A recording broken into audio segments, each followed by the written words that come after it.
तो माँ से मिले। माँ से कैसे मिले होंगे? क्योंकि जो माँ अपने बच्चों को 14 वर्ष दूर रही होगी, कैसे मिली होगी? बोली सच्चे दरबार की। आप विचार करिए, आप दोनों मंदिर तो जाते होंगे, लेकिन मुझे नहीं लगता कभी ऐसा हुआ हो कि भगवान साक्षात स्वरूप में आपको मिल गए होंगे। संसार में कोई ऐसा नहीं जो ये कह दे कि मैंने भगवान को देखा है। भगवान का एहसास होता है लेकिन दिखाई नहीं देते। लेकिन माता पिता ईश्वर का स्वरूप होते हैं। हम आप इनसे मांगते हैं, इस ईश्वर से मांगते हैं और यही सब कुछ देता है। इस जीवन का पालनहार तो यही है, करता कराता तो यही है। लेकिन इसने कब किया, कैसे किया, पता न चला होगा। बचपन से हर जरूरत को किसने पूरा किया है? इस पिता ने। क्यों? इनका कहीं खाने का मन किया होगा, वहां नहीं खाए होंगे, पहले घर लाए होंगे, आप दोनों को खिलाया होगा, तब खाया होगा। बोली सच्चे दरबार की। माता पिता ईश्वर का स्वरूप होते हैं। और मैं माँ का स्वभाव बताऊं, घर से बिटिया विदा होती है तो माँ पता नहीं कहाँ लुका छुपा के पैसे रखे रहती, चुपचाप पकड़ा देती, किसी को पता नहीं चलता। ऐसी होती है माँ। क्यों? लोग कहते हैं कि बहू मायके गई है। मैं कहता हूँ मायका तो तब तक जब तक माँ होती है। माँ ना हो तो मायका नहीं होता, केवल रिश्तेदारी बचती है। माँ होती है हर 2 महीने 6 महीने में मायके जाने का मन करता है। माँ नहीं होती, जब कोई काम काज होता है लोग बुलाते हैं तब जाते हैं। संसार में सबसे धनवान व्यक्ति वो हैं जिनके माता पिता जीवित हैं। उनसे पूछो जिनके माता पिता इस संसार में नहीं है। क्यों? माँ की याद आती है तो कलेजा फटता है। बोली सच्चे दरबार की।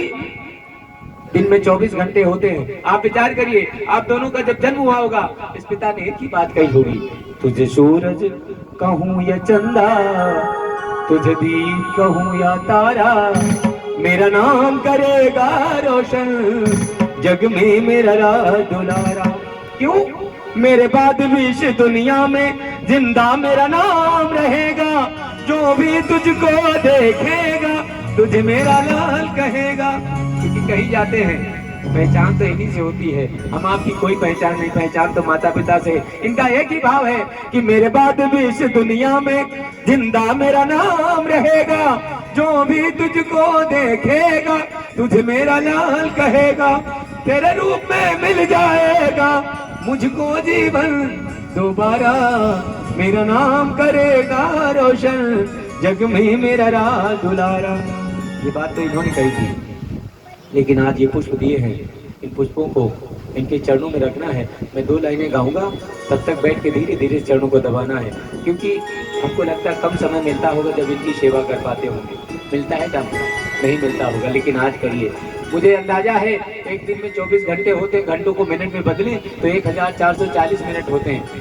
कभी 5 मिनट का भी समय निकालोगे तो 1435 मिनट अपने लिए बच जाएंगे। और जिस दिन से इनकी सेवा करोगे, इनकी कृपा पता नहीं कैसे बरसेगी। क्यों? अगर घर के माता पिता दुखी हैं, उनके हृदय में कष्ट है, तो आप इनको कभी प्रसन्न नहीं कर सकते। बोली सच्चे दरबार की।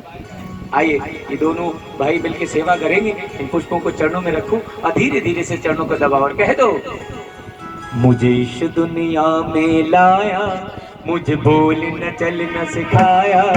मुझे इस दुनिया में लाया, मुझे बोल न चल न सिखाया। ओ माता पिता तुम्हें बंदर, मैंने किस्मत से तुम्हें पाया। ओ माता पिता तुम्हें बंदर, मैंने किस्मत से तुम्हें पाया।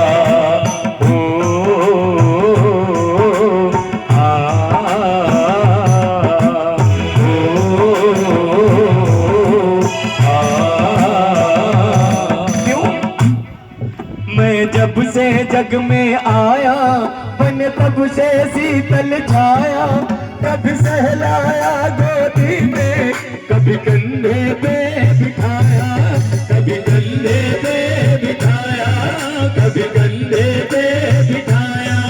मेरे सर पर हाथ रख कर, वो मेरे सर पर हाथ रख कर बस प्यार ही प्यार लुटाया।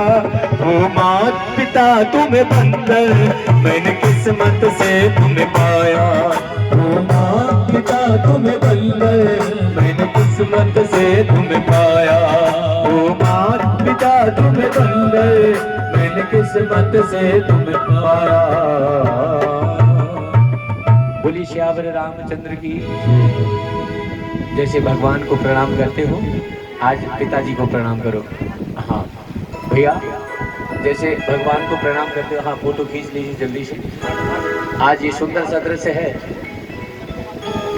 हाँ, ऐसे दृश्य कभी कभी देखने के लिए मिलते हैं। देखिए ये सुंदर सा भाव है। जहाँ तक मेरा अंदाजा है कई लोगों की आंखें नम हो गई। मैंने कहा था हंसते मुस्कुराते रहना चाहिए, लेकिन ये भाव है। बोली सच्चे दरबार की। जैसे भगवान को सर रख के प्रणाम करते हो, आज पिता को प्रणाम करो। अब बच्चों को उठा के सीने से लगा लो, क्योंकि बच्चे चाहे जितने बड़े हों उठा के सीने से लगा। बच्चे तो हमेशा बच्चे होते हैं। एक बार जोरदार तालियां होनी चाहिए। ये बात भाई, जोरदार तालियां होनी चाहिए। बड़ा सुंदर सा दृश्य है। एक छोटा सा काम आप दोनों और करो आज। ऐसा भाव कभी कभी देखने के लिए मिलता है, इतना प्रेम। और मैं निवेदन करता हूँ, अगर आपके घर में बुजुर्ग हैं, माता पिता हैं, उनकी सेवा करिए। अगर उनका हृदय दुखी है तो फिर रामायण और जागरण सुन